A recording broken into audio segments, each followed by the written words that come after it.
Ladies and gentlemen, boys and girls, children of all ages, this is your boy James, a.k.a. Hollywood J Black, live in the building once again.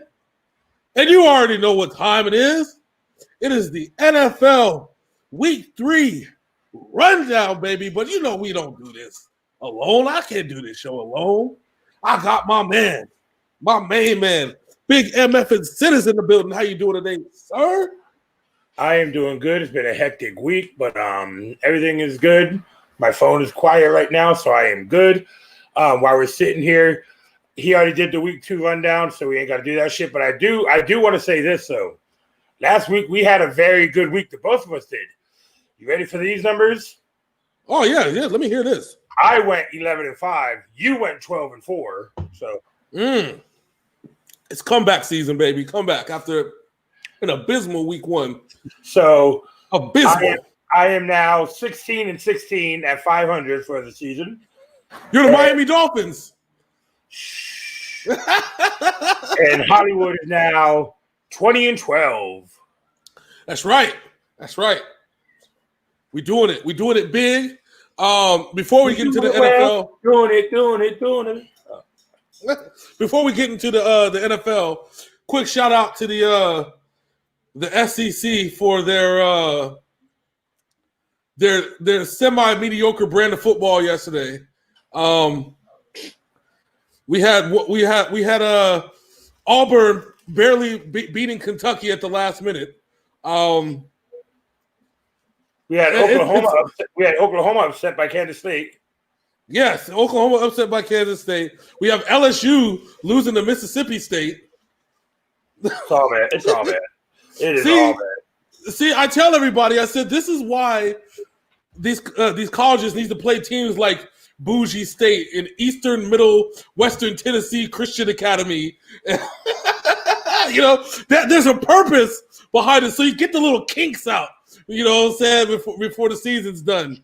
But yeah, it was all bad. We had a bunch of upsets yesterday. Shout out to UCF. Not UCF. Shout out to the SEC. You did it, boys. You found a way to play 500 football.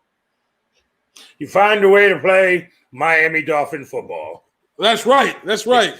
Speaking of the Miami Dolphins, myself and Hollywood J Black picked the Jacksonville Jaguars on Thursday night, and Ryan Fitzpatrick was like, "Fuck you both." Yes. That one was you could tell I was shocked. But the world was shocked in general because that really shouldn't have happened. Sometimes we forget that when you have a game like that with a bunch of mediocrity in it, that you have to pick the team with the best quarterback. Remember, I broke my own rule.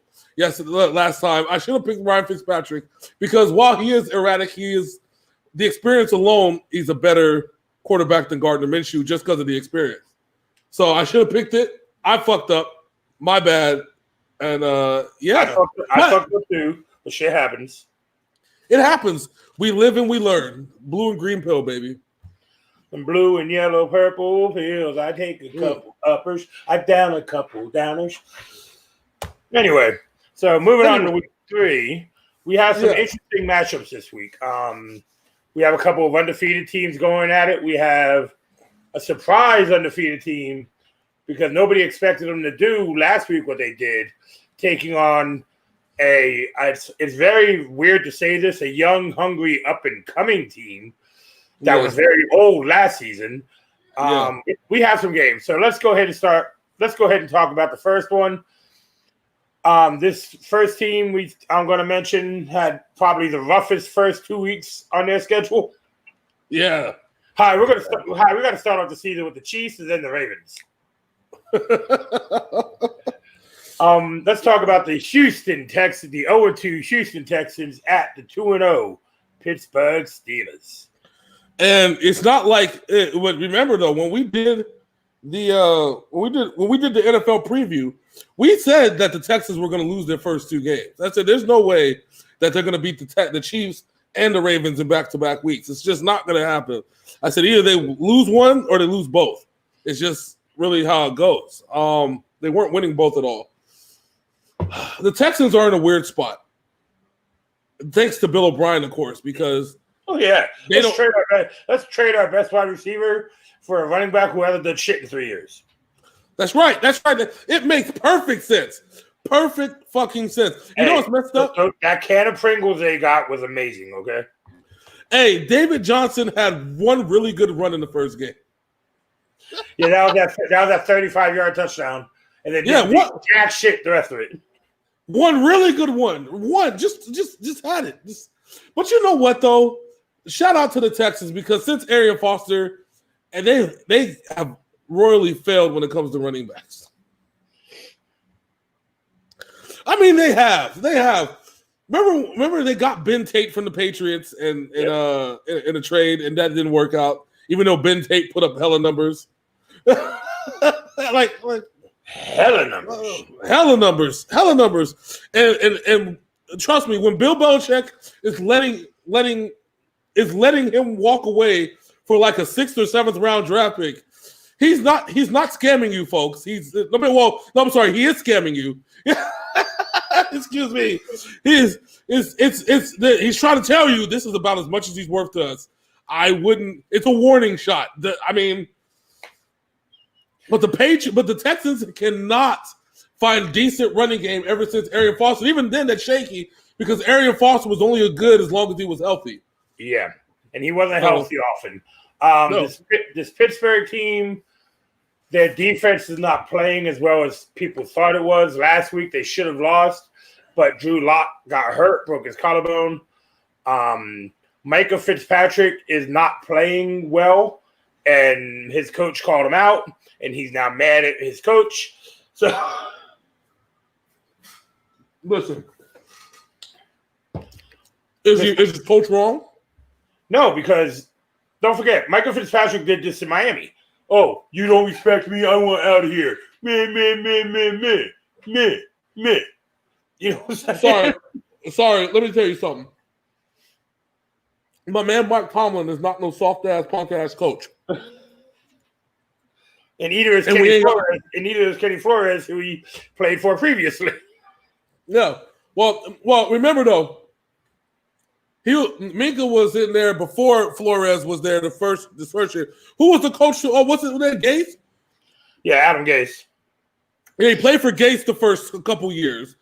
Who was a soft ass punk ass coach, as you're seeing in the Jets. My man's about to get fired. And then Flores ain't no punk ass coach. He'd be like, "Fuck you! I'll just trade you. I don't go fuck you. Kiss my ass, nigga." He played. Did he play for for like all of 3 weeks before he started bitching, moaning, complaining, and then got traded? Yeah, because remember last season, everybody thought the Dolphins were going to go on tank mode and go 0-16, even though they won 7 games. Yeah. Because Ryan Fitzpatrick's like, no, I want to win and fuck up our playoff and fuck up our draft spots. Well, hey, listen, okay. Poor Ryan Fitzpatrick. I mean, that dude has been saddled with some bullshit. And he has. I respect Ryan Fitzpatrick. And it's hard. I don't often say that about people like him who played for Buffalo and, all the teams I dislike. He played for them all. Yeah. But I respect the man's game. He's an older quarterback who is not afraid. No. Could you imagine Ryan Fitzpatrick on a Patriot squad like the early 2000s Patriot squad? You know what I'm saying? That nigga would not only have rings, he'd have a little bit of playing time and garbage time. He'd be good. He'd be straight. He'd have 3 rings and be good. But I digress.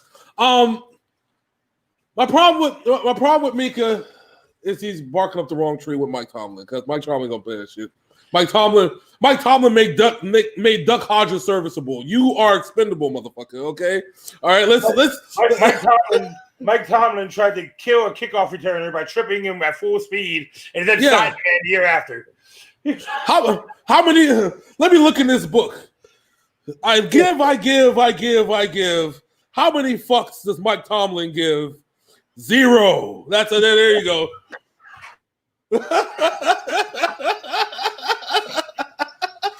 He will bench you. So you want to know what else? You want to know what else is fucked up? What? So you know how I was trying to get Survivor Series opposed day 1 and day 2? Yeah. the file was so big. It's like, nah, we just gonna both post on Sunday. Fuck y'all. Oh, we got a grand pay-per-view. Night 1 came out this morning. Night 2 comes out later today. We got a big ass pay-per-view. That's what it is. Oh, Jesus fucking Christ. Oh, that's after editing. That's what I'm saying. Now they're like, no, we're just gonna come up with a big ass pay-per-view. Like, no.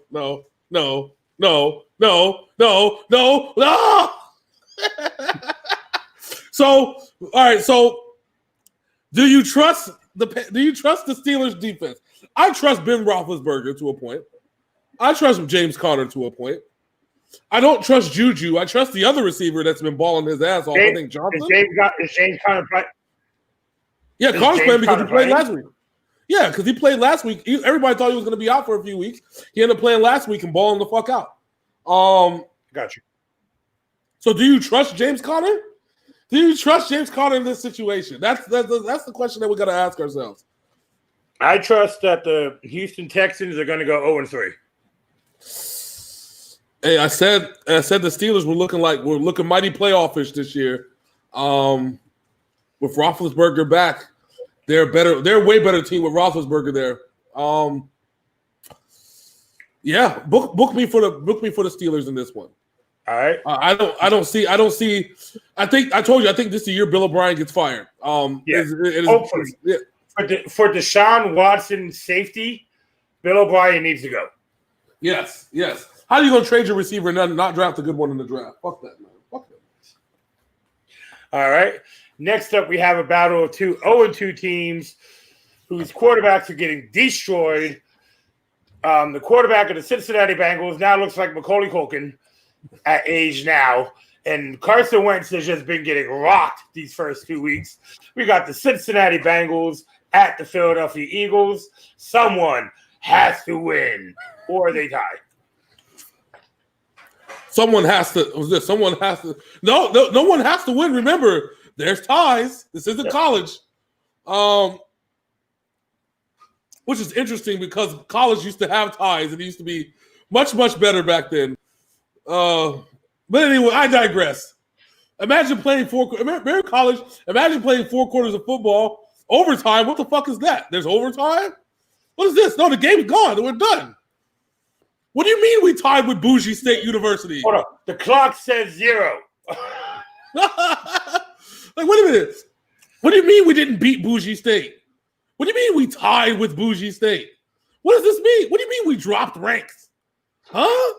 So, what do you mean we're not making it to the national championship? Oh, sorry, my bad. This game is basically Bougie State versus Bougie State. This is going to be one of the hardest games to pick accurately due to the fact that Joe Burrow has looked fantastic at times, but has also looked like fucking Baker Mayfield at times.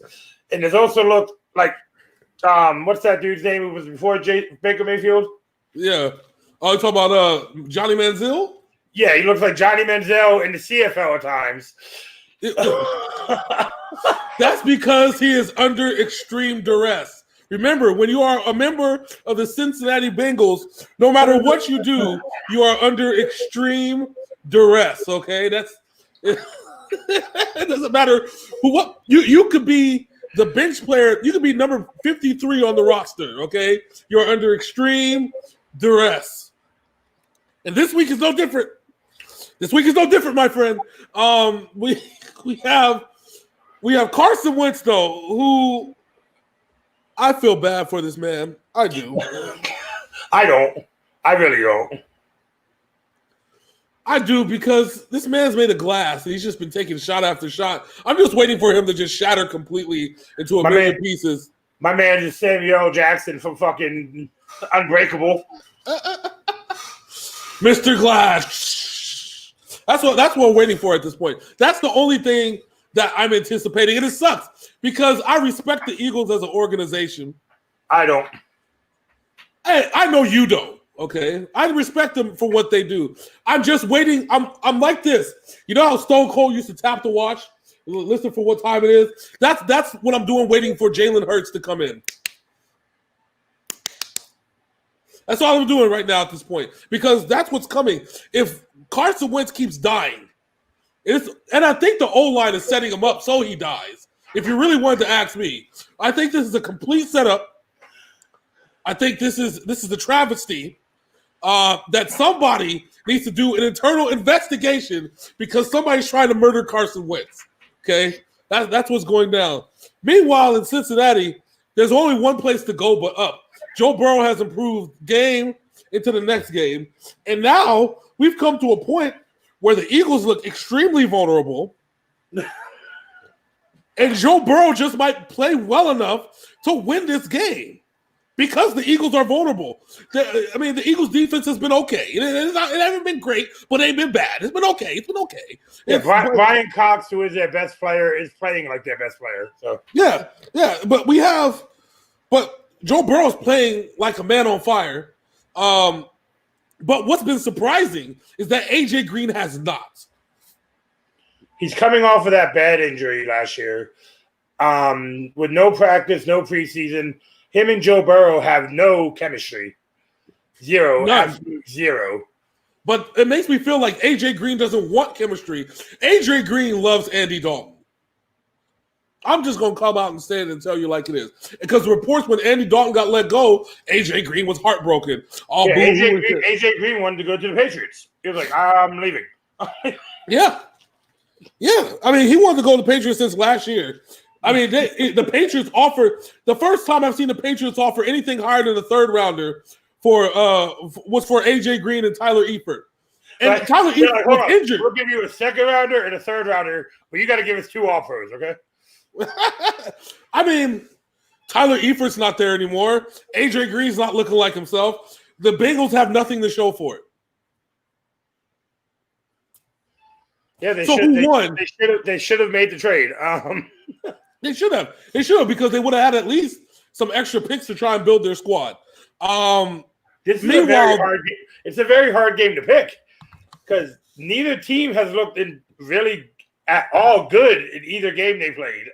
Yes, in conventional wisdom and based off of of our NFL preview show, this is the Eagles' game to lose, essentially. But we discussed this 4 weeks ago, 5 weeks ago. We're past that now. We are past conventional wisdom. We did say that Joe Burrow was going to light it up, but the Bengals were too sorry. The Bengals are actually coming together and looking like a 6-10, 7-9 team. Joe Mixon needs to step up here because the Eagles' running defense is not good. So yeah, we might have a big game from Mr. Mixon. So I'm gonna go with conventional wisdom. I'm gonna play on the side of caution. I'm gonna say that the Eagles are gonna win this game simply because of the experience factor. If Doug Peterson loses to a rookie quarterback after successfully beating Tom Brady a few times, then I don't want to hear shit about Doug Peterson being a decent coach. I don't want to hear shit. How you gonna lose to a second-year coach and a rookie quarterback and a running game that's non-existent? Because it's been non-existent for the last 2 weeks. You can't write this shit up. I'm gonna go with the Eagles, but if they lose, expect some major changes immediately. I'm going to go with the youth movement over in Cincinnati. I think Joe Mixon has a big game. I think Joe Burrow, he's already had big games. He's going to keep on doing what he's doing. I think we're going to see a lot of AJ Green in this because the Eagles really don't have a corner that can match up with him. If AJ Green decides to play, show up today. So I'm going with the Bengals in the hopes that AJ shows up and that Joe Mixon gets his first NFL victory. So next up, we have this game after last week, and they're playing on the same field that many casualties happened against the Jets. The San Francisco 49ers did not leave New York. They got to play at MetLife once again. Last week, they saw basically half of their starting roster go down with fucking ACL tears and leg injuries because that concrete-ass fucking field they have at MetLife, the NFL needs to investigate because if you looked on the Nick Bosa injury, his toes never came out of the turf. His foot was stuck when he got fucking pushed back. His toes were like this in the turf, and his leg was like this. Ooh, that's why Nick Bosa tore his ACL. So I'm not a 49ers fan. My man's right there, the 49ers fan. My homie John's a 49ers fan. I am going to say this right now because the Patriots play in MetLife later this year. The NFL needs to investigate this field because it is not safe. I know. And people are like, oh, it only happened with the Jets. I'm like, y'all remember the Patriots didn't have, I mean, not the Patriots, the Broncos, not the Steelers didn't have such a good game when they played the Giants. Giants. Remember, James Conner got hurt 4 carries in. His leg. Yeah. That's the one constant. That's the one constant. Legs. Saquon Barkley. All these motherfuckers. It's their legs. Yeah. Saquon Barkley came out. He didn't even run for more. He ran for 9 yards on a home turf. 6 carries, 9 yards. Couldn't get his footing under him. It is not because the Steelers' defense was bad, because the Steelers gave up the goals last week in the fucking run game against the Broncos. So it had nothing to do with the Steelers' defense. It was the fact that you could watch the Saquon Barkley run all 6 runs. Saquon couldn't get his footing under him.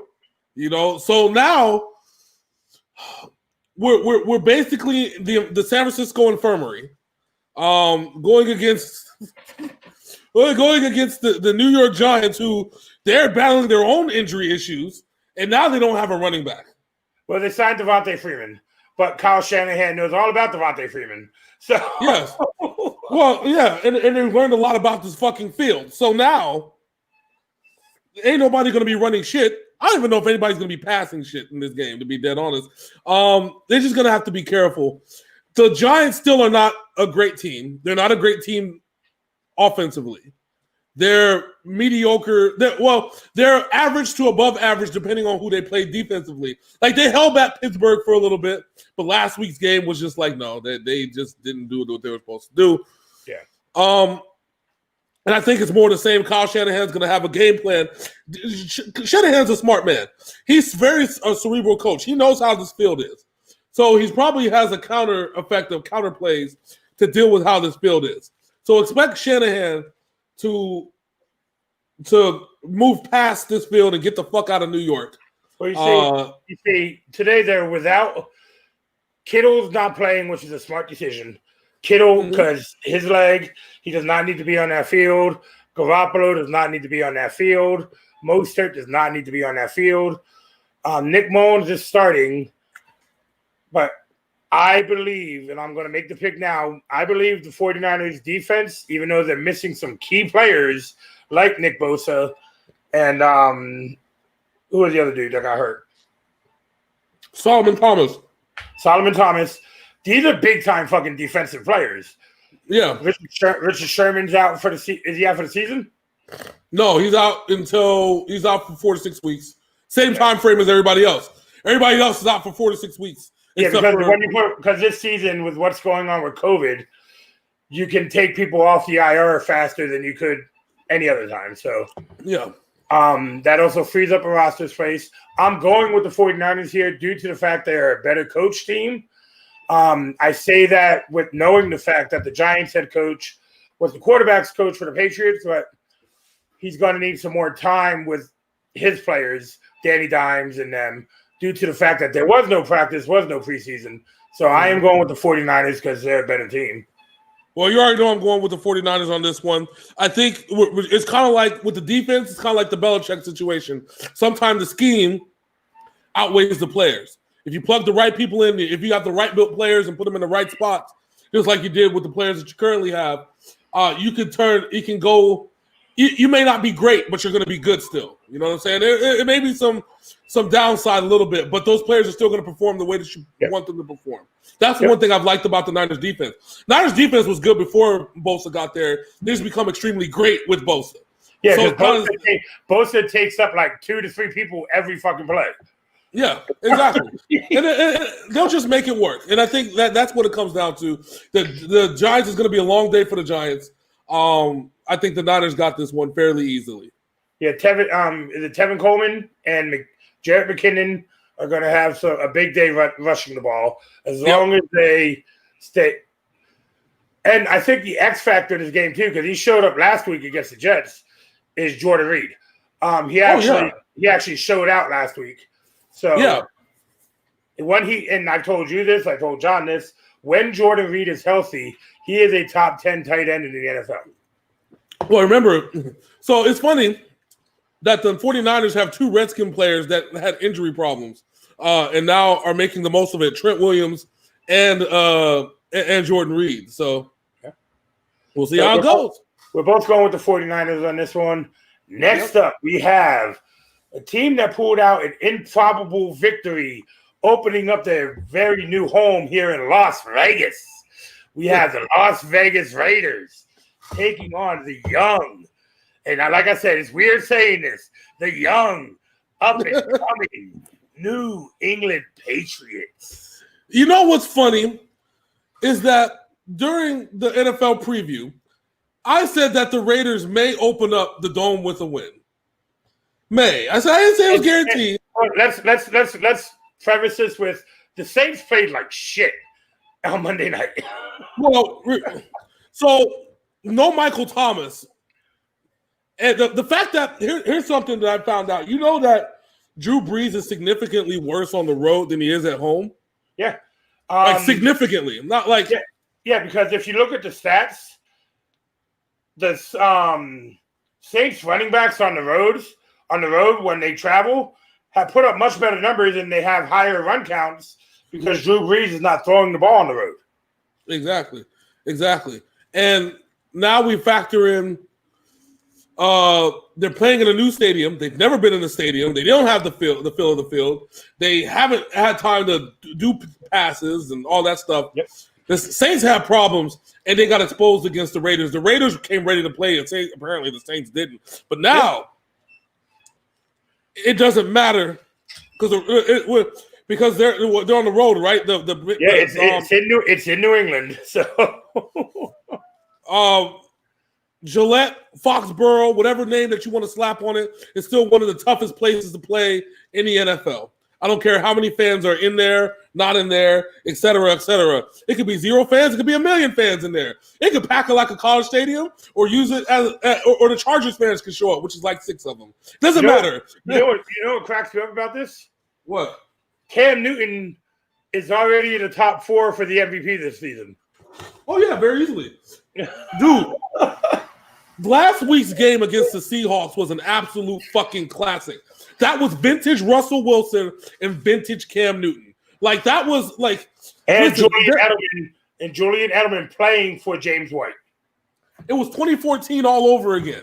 You know what I'm saying? That's how beautiful it was. The difference is that the defenses didn't show up. It was all offense. And that was kind of like, that was my only thing, but I loved the title. All gas, no brakes. Gas, no brakes. That's right. No, that game last week is probably going to go down as probably one of the top games of 2020. Hey, I'm here for it. Listen, it is crazy that it ended on a short field, which sucks. I wish they had time to. They should have called a fake dive into a rollout because they expected Cam to go to the side that he did. They scouted that play very well. They did. They got burned by it 3 times in the game, so. They should have switched it up a little bit. See, that's sometimes when you outcoach yourself. So you got to see Shanahan would have called a rollout. Would have had everybody's going this way, but Cam's going to the right. Touchdown. Yeah, there was literally nobody over there. Yeah, no one. But it happens. You live and you learn. Like I said, I'm not mad at that loss. That was what you call a good loss. It showed the world what the Patriots are going to be this year. It's a learning loss. You live and you learn. You move on. You know what you can and can't do, and then you take that into the next game and build on it. The Raiders don't have a good defense. They are the definition of what you just saw above. All gas, no brakes. That is the Raiders. So this is going to be a shootout. Not only that, the Raiders' offense has been fluky. I'm going to say it right now. The Raiders' offense is not that good either. They played 2 teams with a team that doesn't play defense well on the road, and week 1 they didn't play anybody. You know what I'm saying? Yeah, true. So if I'm picking it right now because I like Cam. I've actually been inspired by Derek Carr's play. But you know who my second favorite player in this game is? Josh Jacobs. That dude is a fucking monster. Yeah. With all that said, This is Foxborough, toughest place to play. This is gonna be a shootout, but I think the Patriots are gonna pull away towards the end. I think they're gonna probably win by 10 or more points. If you look at me, I'm calling the Patriots in this one.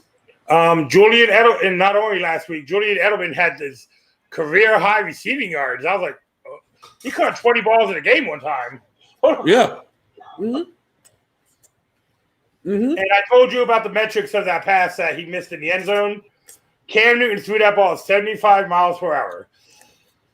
Julian Edelman was 0.004 seconds late on closing his hands on it. Did you imagine? That would have been a game changer right there, man. But, that would have been the game-winning touchdown. Yeah, but it's cool though. I mean, it is what it is. We live. I liked it though. That was a good ass pass. If you're gonna throw a pass, at least be 0.004 seconds off.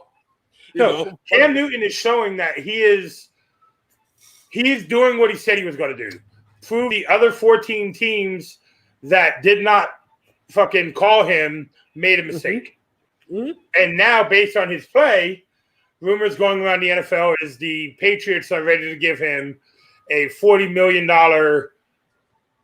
raise in a 3-year extension. Yeah, which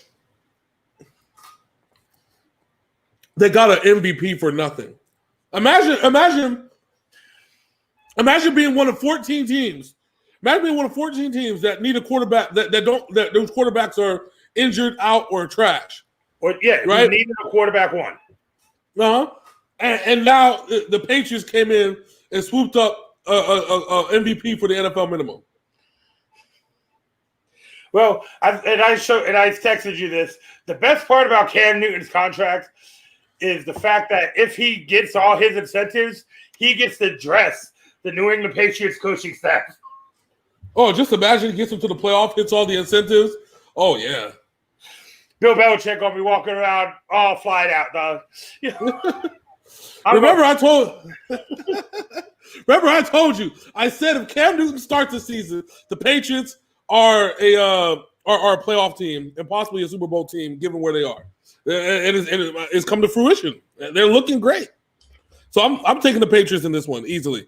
Yeah, no James White, but the stadium will be inspired. I'm pretty sure they're going to have his number flashing as inspiration to the team because he has been one of our best players since he came into the league. Mm-hmm.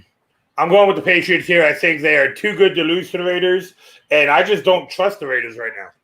I know they're averaging 30-plus points a game, but that's not going to last, especially against a defense like New England. Yeah, Derek Carr is no Russell Wilson. There's nobody named DK Metcalf on their team, so they ain't got to worry about that. There's no Donkey Kong on the fucking Raiders. There's no what's that? There's no Hollister. See, that's a dude. Now, well, you know how Chris Collinsworth goes. Now, here's a guy. Jacob Hollister is a perfect. If I'm New England, Jacob Hollister's contract runs out next year. Well, at the end of this year, I'm like, hey, come to New England. We like right now. You want to know what the sad part about that is? What? The Patriots drafted him. Remember, they drafted the Hollister twins. Then they cut them both.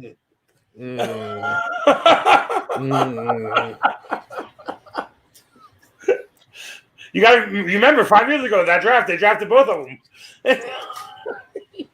That is insane. Wow. And Tom Brady did not like them. That's why they got cut. Tom? Because we had Gronk. We had, you know what I'm saying? We had Edelman. We had fucking Chris Hogan. We had this squad already of vets. And yeah, that's why they got cut from the Patriots. Okay. Well, thanks to Tom Brady, he ruined 5 years of progress. I'm just playing. Just fucked up. My bad. Sorry, my bad. But the funny part is, they always come back. So I know. So we're both picking the Patriots. We're both picking the Patriots in this game. Next up, we have a 2-0 team taking on a surprise 0-2 team. We have the Tennessee Titans at the Minnesota Vikings. Oh, yeah. This is, oh, my Lord. The Tennessee Titans have met and even in some cases exceeded expectations. The Minnesota Vikings, on the other hand, they should have been 2-0. We called 2-0 when we looked at the schedule. Yeah. What the actual fuck happened? Neither one of us thought that Stephon Diggs meant as much to this offense as he meant to this offense. Kirk Cousins is turning the ball over at an extremely high rate. Dalvin Cook is running like he's got some fat pockets. Oh yeah, because he got paid before the season. Fucking Adam Thielen has been nothing since the season started. Is Adam Thielen last year's Juju Smith-Schuster? Oh my God. Are we saying that boy is as important, Stephon Diggs is as important as Antonio Brown? Is that the claim that we're making now? If we look at what the Bills are doing, yes. Well then, let me see. Let's check out some Minnesota Vikings stats. So Vikings stats. Yeah, they do not look good. Their defense looks soft, which was a high point to their team the last couple of years. They are not playing good football. Yeah, so Kirk Cousins, 58.8 completion percentage. He has thrown 2 touchdowns and 4 interceptions in the first 2 games. Dalvin Cook only has 26 carries for 113 yards in 2 games. So everything I said is true. Let me see. What the fuck? Adam Thielen, 9 catches for 141 yards in 2 games. When last year at this point, he had 32 catches, 4 touchdowns, and 365 yards receiving. Yeah, his whole stat line got cut in half. Kyle Rudolph hasn't even been involved. He's only had 2 catches. You remember how big Kyle Rudolph was in the first? He made that catch in the fucking against the Saints in the playoffs last year, which took the fucking Vikings to the next round. Yeah. They even have Irv Smith. I didn't even realize they had Irv Smith Jr. on their team. And he's what the fuck? Somebody's gonna get fired soon. Oh shit. See, this shit's so bad to drop my damn phone. But no, I mean, I'm watching this Vikings team, and I'm like, what the fuck are you? You are not the team that was there last season. No, I can't wait. I can't wait till we do our what is it? Our reboot show in the middle of the season and discuss all this bullshit that's been going on. But the Vikings have been nothing. We did preface our thing with this is going to be the hardest season to predict due to the fact that there is no preseason and very little practice. This is, man. You gotta be, if you're the Vikings fan, you gotta be kicking yourself. The hero of Minnesota, you didn't want to pay that man, so he wanted out. And he got out, and now you're a worse team because of it. And the Bills are playing like a team on fire. The Bills are the number 1 team in the division. In the AFC East, sadly. Oh, that's just because the Patriots lost that game to the fucking Seahawks. So I know, but still, that's the whole. I'm just like, how? How did you let this happen? So now the Vikings are going to go against the Tennessee Buzzsaw. Derrick Henry, who also got paid, but is actually running. He took the money out of his pockets and is running the ball. That's what he said. Tannehill just got his extension. Yep. And he's playing. Tannehill is that's the guy. And if you go back a couple years, I have trashed Ryan Tannehill. Oh, we both trashed. We have a whole segment. Things we trust more than Ryan Tannehill. Yeah, he took over for the things we trust more than Jay Cutler. Yeah. Yep. And yes, if anybody's watching now who's new to our show, if you want to go back in the past, I had like a 10-minute things I trust more than Jay Cutler thing. All right. So I expect nothing short of Tennessee beating the fuck out of Minnesota. That's kind of just what I'm at this point. I'm booking it. Because I don't see any other scenario. They're going against the Tennessee defense that's top 5. Top fucking 5. And Jadeveon Clowney is getting his wheels under him now. So the Titans are going to be a problem late season. They are a problem, and they're going to continue to be a problem. Oh, my fucking God. I mean, AJ Brown is out this week, so that'll take away from their passing game, but Derrick Henry's going to run through this defense. Yeah, but have you seen the Corey Davis stat line? Yeah. Corey Davis will come on. He's balling out for a contract. That's what he's doing. Corey Davis. Everybody gave up on Corey Davis, dude. Everyone. And Tennessee, put faith in him last year, and he's came to play. They're basically seeing if he's going to do it again. Yep. And if so, pay that man. Pay that man every red cent. Because we both got the Titans in this one. The Titans are looking heads and shoulders above the rest of their division mates, with the Houston Texans falling by the sideline, the Colts still not knowing who they are because of Phillip Rivers. So the AFC South looks like it's going to be Tennessee dominance. Yeah, pretty much. Next up, we have a matchup of 1-1 teams. One is a surprising 1-1. The other one only beats trash teams. We have the Washington football team at the Cleveland Browns. So my segues in the games, they're all accurate. You know what I'm saying? Which is why you like me hosting the show. Listen, we got a motherfucking problem. We got some problems. We got a lot of problems. Like a lot of problems.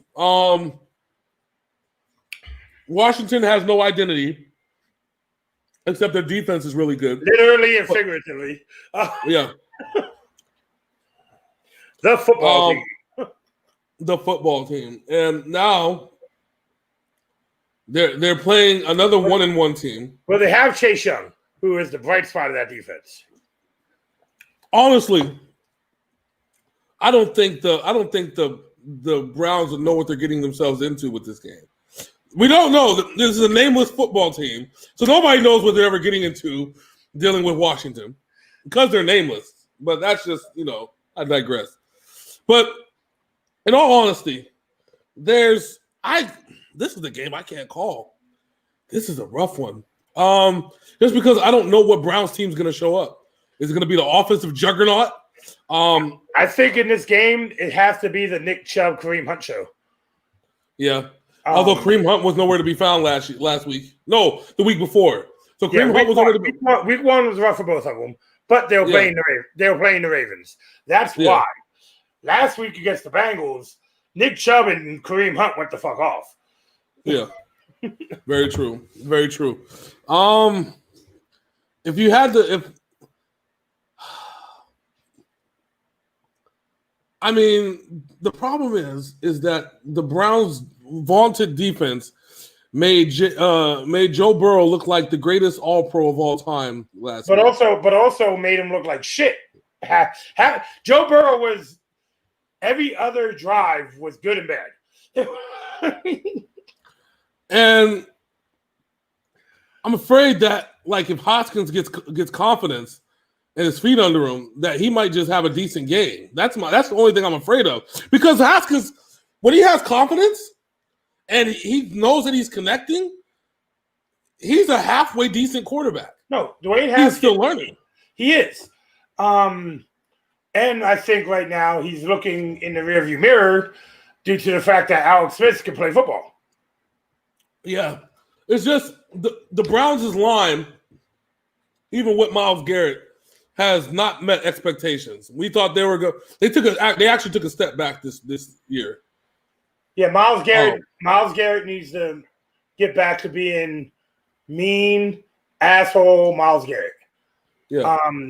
Not the one that tried to put Kyle Rudolph's helmet back on his head, but the one that sacks the quarterback over and over again. Well, no, I would rather the dude that wants to beat you up with a helmet. That's the kind of aggression. That's the kind of ruthless aggression you need. Ruthless aggression. But all jokes aside, this is going to be a long day for both teams. Like a long, long day. Or maybe a short one, depending on how the time clock goes. So it's going to be a long, short day. It's going to be a lot of running. A long short day, yeah. A long short day. A lot of pain, a lot of hits. Chase Young trying to come kill everyone. This is going to be a 2020 football game. That's what's going. If that, maybe fucking like 6-9. I'm talking about the year 2020. It's just going to implode. It's just going to implode on itself. I am going to go with the Cleveland Browns due to the fact that they're at home. And in my opinion, you said it a lot last year. Who has the better quarterback? I'm going to have to go with the Browns. Yeah. When you're doing this, you have to kind of go with the Browns because you got to go with again who has the best quarterback. But if Dwayne Haskins pulls off this game, don't be surprised. But I like the Browns in this one. But Rivera's going to have something to make it. I like the Browns running game over the Washington defense today. Yeah, but so next up we have a battle of undefeateds. What is a surprise? One, we kind of knew it was going to happen. We have the LA Rams at the Buffalo Bills. Yeah, the Buffalo Bills, we said that were really good. We said that they're potential division champions depending on what happens this year with New England. But the Rams, coming back from the depths of whatever depths that they came back from, have been really impressive. Yeah, because they got rid of a lot of talent, but this talent they have on their team now is like, hey, we want to get paid too. True. Sometimes it takes. Sometimes you got to get rid of the garbage to find out what kind of jewels you truly have. That's kind of what has been the case here. Cooper Kupp is still doing okay. He hasn't been great. When I look at the Rams and I look at their stats, it's not. They haven't been like overly impressive though. No, Jared Goff has been making safe throws. It seems to me that he is finally his fourth year in Sean McVay's system or third? Let me see. This is fourth. Third year in Sean McVay. Third year in McVay system. And this is usually the time where the quarterbacks start to work good with their offense. Derek Carr. This is his third year with John Gruden. It's starting to click. Jared Goff, this is his third year with McVay. It's starting to click. So the Rams have been playing good, but the Buffalo Bills have been playing fantastic. Yeah. So to kind of break this down. So Jared Goff has 3 touchdowns, 1 interception on the season. He has 542 yards passing, 69% completion percentage. The running game hasn't really been doing okay. I think Malcolm Brown is their running back. Yeah. 29 carries, 126 yards from the receiving end. Oh, what the fuck? Why'd you go throw an advertisement in my shit? Robert Woods and Cooper Kupp, they've kept it really simple. They've been trying to get Tyler Higbee into the fold, and that's been coming along slowly but surely. Van Jefferson, there's a dude that they've been trying to come on slowly. But Higbee has been that dude. He has 3 touchdowns. He has all 3 touchdowns receiving for the freaking thing. Higbee has been the man. Yeah, like I said, McVay has simplified his offense. Yeah. Which you're going to have to because I think – what's the best way for me to say this? So the year that they played New England in the Super Bowl, and the Super Bowl and New England just completely – they knew everything that was coming, okay? This is not – that's what happens when you get overly creative, when you have, 18 games of blueprint for an entire season on how creative you are with your offense. Now we know your whole book. Sean McVay opened a whole entire playbook for 18 games. And Bill Belichick did that. Yes. Yeah. And he figured everything. So by the time next season came, the whole league knows exactly what you're doing, right? What does he say? The whole neighborhood knows you, and they'll expose you. Yeah. So that's what happened. And then that last year was just that. The whole neighborhood knew him and they got exposed. So coming in this season, you're going to have to come with something new, something simpler, something different, something that you can add a bunch of variables to, but still simple enough to where everybody can get on board. And that's exactly what's happened. Then that's what's attributed to the rise of Tyler Higbee. And I'm liking it so far. I have no complaints on it. At the same time, though, the defense has been led by Jalen Ramsey, but that's about it. Yeah. Aaron Donald is being triple teamed on the line, and nobody else is getting to the quarterback. Yeah. But they're, like I said, they're playing a team in the Buffalo Bills that look like they're ready to go to the next level. Yeah. Josh Allen is number 2 or number 3 quarterback in the NFL this year right now. Yep. I think he leads Wykovic, baby. And so we're at a good point. The Bills are looking real good. I don't see the Rams slowing them down in any bit because the Rams have struggled with teams that have a decent run game, and Josh Allen is the run game. So the thing with the Bills this season is, and I've watched both of their games, is the fact that we've talked about this in the past. We couldn't trust Josh Allen until he could trust his own arm. Yeah. And now he trusts his arm. He is letting that fucking ball fly. Yeah. Well, shit, now that you have a receiver that you know will find a way to get to the ball, that's the big difference. Before, you didn't really have anybody that you'd be like, you know what? I know this man's going to get to this ball one way or the other. Diggs will get to that damn football. He'll find a way. Shit. And that's exactly what's happened.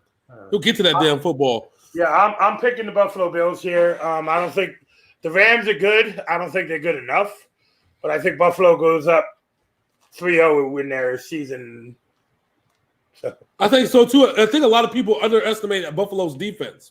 That's the other side of this. I don't know how. It was the number 2 ranked defense in the NFL last year. I know, but they still this year they've underestimated them. I don't know how, but that's another thing too. When you have a run, what do they say in the NFL? If you run the ball and play good defense, you can win yourself a championship. Yep, that's it. That's it. Next up, we have a surprise 2-0 team taking on a team that has blown leads in their first 2 games. We have the Mitchell Trubisky-led Chicago Bears taking on a team that let an onside kick just spin for 2 minutes last week, the Atlanta Falcons. It was spinning. It was just spinning. Okay, so you're the receiving team. You do not need the ball to go 10 yards before you touch it. The kicking team does. when I saw this, and I'm just like, really? That shit looked like a Beyblade. That shit was spinning like a Beyblade. It was spinning.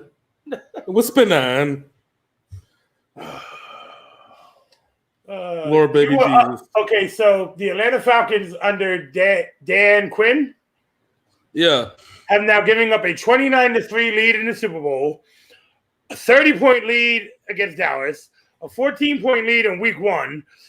This Atlanta Falcons team, what the fuck is wrong with that? Oh, let me see if I can find this this Stephen A. Smith quote on the on this team. Here we go. Ready for this one? About an NFL team before. I mean, Atlanta. Here we go. I'll even put it on the microphone for you. Ready for this? Yeah. This is a quote from Stephen A. Smith. I'd like to sit up there and say something that I've never said about an NFL team before. I mean, Atlanta Falcons might be the dumbest team that I've witnessed in the modern era. Let me get this straight. Last time I checked, because, I mean, Keyshawn, you're here, you're the football aficionado. I do believe that you're allowed to fall on the ball prior to it going 10 yards, if I remember correctly. I mean, I do believe that. I ain't burned the Atlanta Falcons jersey that they sent us. I just threw mine in the garbage, okay? I wasn't an Atlanta Falcon fan anyway, but ever there was a time where I'd never root for them again, it would be now. Dan Quinn's got to go. I mean, listen, they ain't been the same since they blew the 25-point lead in the Super Bowl. You getting rid of assistant coaches, got rid of 3 last November. I got to mute real quick. January. There's always somebody's fault. But in the end, you have a situation. I know Julio Jones dropped the touchdown pass. I get all of that. I know they could have run the football effectively. I get that. But I'm going to repeat it. 29-10 at half, 20-0. 4 Dallas turnovers. I'm talking 3 fumbles, 4 turnovers in the first quarter. 20-0 deficit. All right, 29-10 at halftime. 39-24 with 4 minutes and 57 seconds left. And then after that, all you have to do is fall on the ball. And 5 different Atlanta Falcons. 5. You said 6. You said 6. I thought it was 5. No, but if it's 6, that makes it even worse. 6, damn it. 6 different Atlanta Falcons would not fall on the ball. Just stupid. They got to be the dumbest team. And I'm just so disgusted with what transpired, but it is what it is. The Dallas Cowboys won. I got it. But Atlanta is trifling, not the ATL. Just the Falcons. I'm talking about the Falcons organization. Dan Quinn got the thing that is over. And that's what it comes down to, ladies and gentlemen. You heard it from Stephen A. Smith. You heard it from the mouth of the GOAT. The Falcons. Listen. I'm Hollywood J Black. You know I'm always gonna keep it 100 with y'all. 24/7, 365. Stephen A. Smith was 100% correct on there. Stephen A. Smith said half of what I said. They just how they have got to be. And this even goes back to 98 when they were in the Super Bowl, when they let their team party.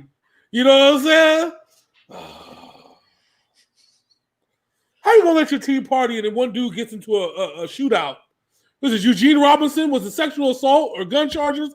Yep, some shit like that. They're all pro linebacker. How? Hold on, they're all pro linebacker who didn't have Ray Lewis money. Ouch.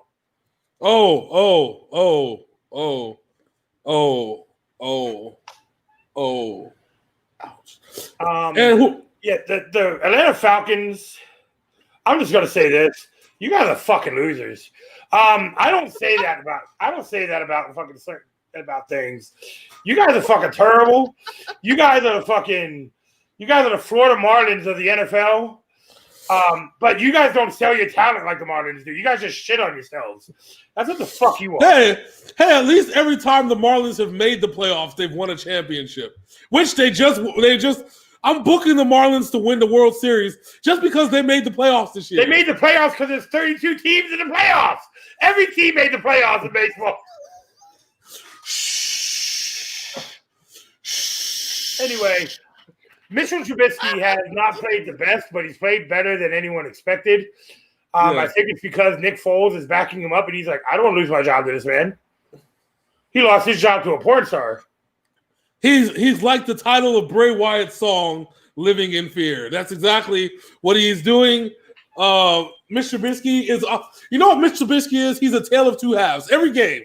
Tale of two halves. Plays like trash that has 350 yards in the second half.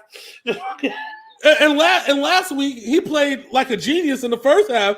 2 touchdowns, no interceptions in the first half. Then no touchdowns and 2 interceptions in the second half. Almost cost him the fucking game. And his defense won him the game. And you know what's a real trip is that when Matt Nagy doesn't call the plays, Mr. Trubisky is a fucking genius. When Matt Nagy says, "No, you gotta do this play, Mitch. You gotta do this play," he's just a fucking douche nozzle garbage dude. I can't call it. I can't call it. If I had to call it right now, call it right down the middle and say who's going to win this game.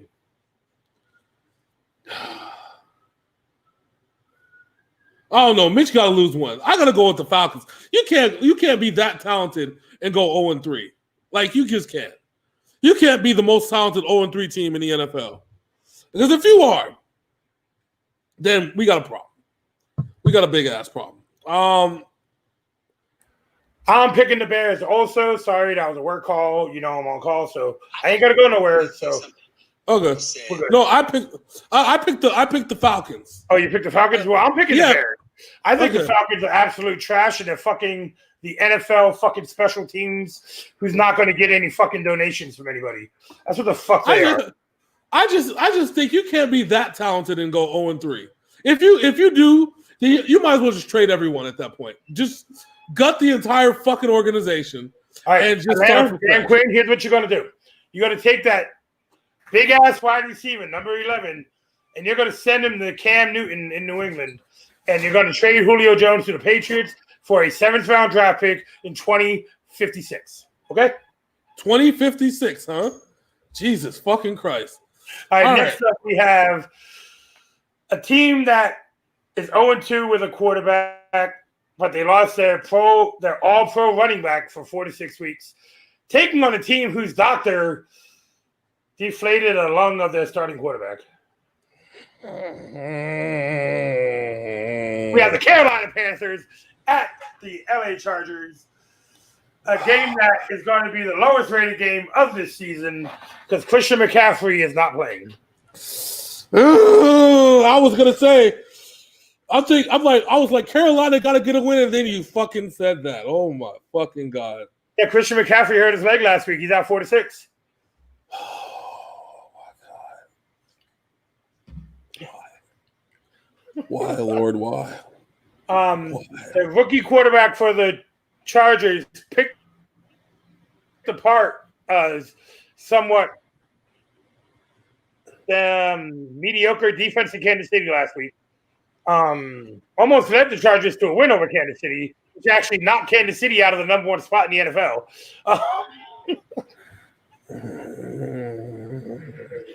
I think the Chargers team is going to win this game. Are you okay, and you know what? Are you okay? No, because I'm having to pick Justin Herbert and the Los Angeles Sabotagers, because that's exactly what that was. Hold on, you just got a topical rib injury? Hold on, let me jam this fucking needle in your fucking lung, you son of a bitch! Ah! My man, Tyrod Taylor has to be the unluckiest guy in the NFL. If it wasn't for bad luck, he'd have no luck at all. Let's just go there. Go ahead and I am picking. Fuck, I don't even know who the fuck I'm picking. Give me. Fuck. No Christian McCaffrey. Fuck. Give me the Chargers. I guess I don't really want to, but give me the fucking Chargers. God damn. All right. Let's go ahead and burn through these next 6 because there's only a couple of interesting ones to go. The next one is not very interesting. We have the New York Jets against the Indianapolis Colts. Phillip Rivers actually looks decent with the Colts. Looks like shit's starting to gel, but they still don't have a running game. The defense has been suspect, but it's the New York Jets. Yeah, it's not at home, so there's no risk of anybody dying or getting their knees blown out. The 49ers have to deal with that today. Yeah, they have to deal with that. So, book the Colts on this one. Fairly simple. Phillip Rivers has looked halfway decent, and he's been protected, so that's what matters. Yeah. All right, next up, we have probably one of the better games of the weekend. We have the team that we just laughed about what happened in the Atlanta game, getting their first win last week because of the Beyblade, against a team who played the game of the century last week against the New England Patriots, the Cowboys at the Seahawks. What you call them on a roll? Seahawks on a roll. They look great. And they know that the Niners are hurting, and I don't see them taking their foot off the gas anytime soon. Gas, no break. Arizona is not taking their foot off the gas. No, not at all.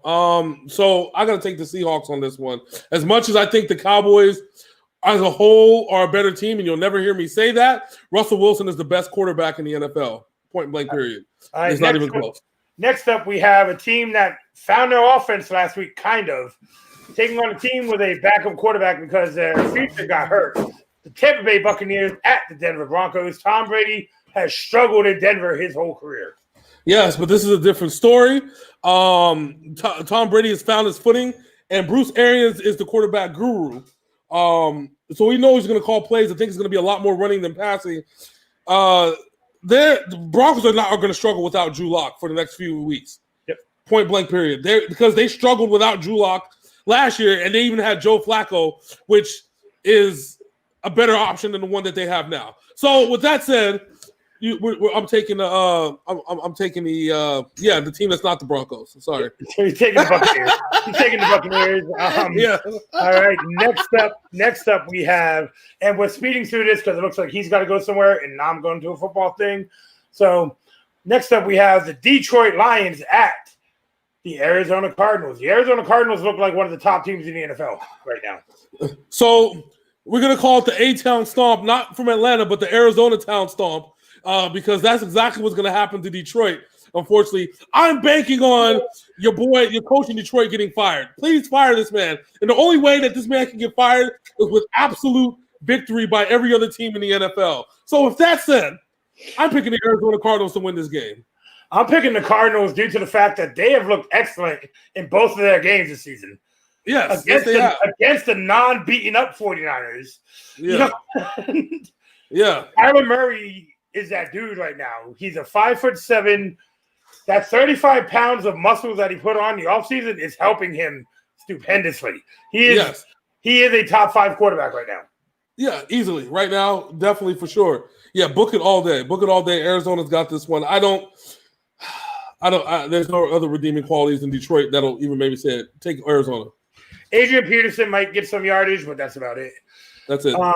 Next up, we have the next 2 games we speak on are probably 2 of the more viewed games this week. We have the Green Bay Packers at the New Orleans Saints, and we already talked about Drew Brees being at home. He plays a lot better there. Yes, but there's still no Michael Thomas. That's kind of where the problem is at. Aaron Rodgers is playing like his career is on the line. Because it is. In Green Bay, because it is. It is, ladies and gentlemen. Quarterback in the first round. Yes, and even if his career isn't on the line as a whole, it's on the line in Green Bay. And he's playing basically for the next team that he's going to go to. I don't think he's going to Green Bay. I mean, this is similar to the Brett Favre, Aaron Rodgers situation from over a decade ago. It's the same shit. So does that mean Aaron Rodgers is going to go play for the Jets and the Vikings? No, this means that the Packers are probably going to end up going 13-3, and Aaron Rodgers is going to throw a pick 6 in the NFC Championship. All right, I'm picking the Saints. I'm picking the Packers. Yeah, I'm picking the Packers. All right, next up we got the Chiefs and Ravens. Chiefs and Ravens. So, game of the week right here. It's. I would say that it's simple, but it's a lot difficult. It's going to be a lot different than the Chiefs and Ravens game from last year. Lamar Jackson is looking like a way better passer than he did last year. The running game hasn't necessarily been a big thing, but the as a whole, it's been the Ravens have looked like a great team. The Chiefs struggled against the vaunted LA Chargers team. I don't see them. I think this might be an upset, and I think the Ravens are actually going to win this game. That's why I'm booking it. I know it sounds weird, but I like the Ravens in this one. It's kind of like the similar situation in the NBA where a team. Oh shit! Hold on, I'm muted. Hold on. All right. No, I hear you. I had you muted so I could hear my phone call. Oh, okay. Yeah, so, right, I'm picking. Are you picking the Packers in that last game? Yeah, we're picking the Packers. We're now on Chiefs-Ravens. I am picking the Ravens because the Chiefs look vulnerable now after that game against the Chargers. Yeah, Calais Campbell being added to that Ravens defensive line is a big fucking deal. And it's showing. Yeah. Their defense was already stout to begin with. And now Lamar Jackson is throwing the football. Yep. He's a much better passer, much better passer than he was last year. You got to give this one. I'm giving this one to the Ravens. I think the Ravens are going to pull off this upset. Yeah, I said I'm not even going to call it an upset. I'm calling it that the Ravens are going to show that they might be the best team in the NFL outside of the playoffs. Yeah, very true, very true. So we both got the Ravens on that one, and that is our whole week 3 lineup, buddy. The Chiefs Ravens is Monday night.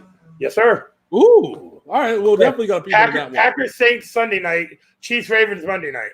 Oh, that's action-packed, baby. Action-packed. All right. So, as usual, make sure you like, follow, and subscribe. Make sure you subscribe to the Ovatyme Sports Show podcast. Anywhere that you can get a podcast. Make sure you follow us on YouTube, Facebook, wherever you can type in Simple Black. That follow us anywhere. Follow us everywhere and anywhere, damn it. Or else we're going to come find you and we're going to shave your cat with a mohawk. Okay. Oh, and you see right over my shoulder there, the Fiend is watching.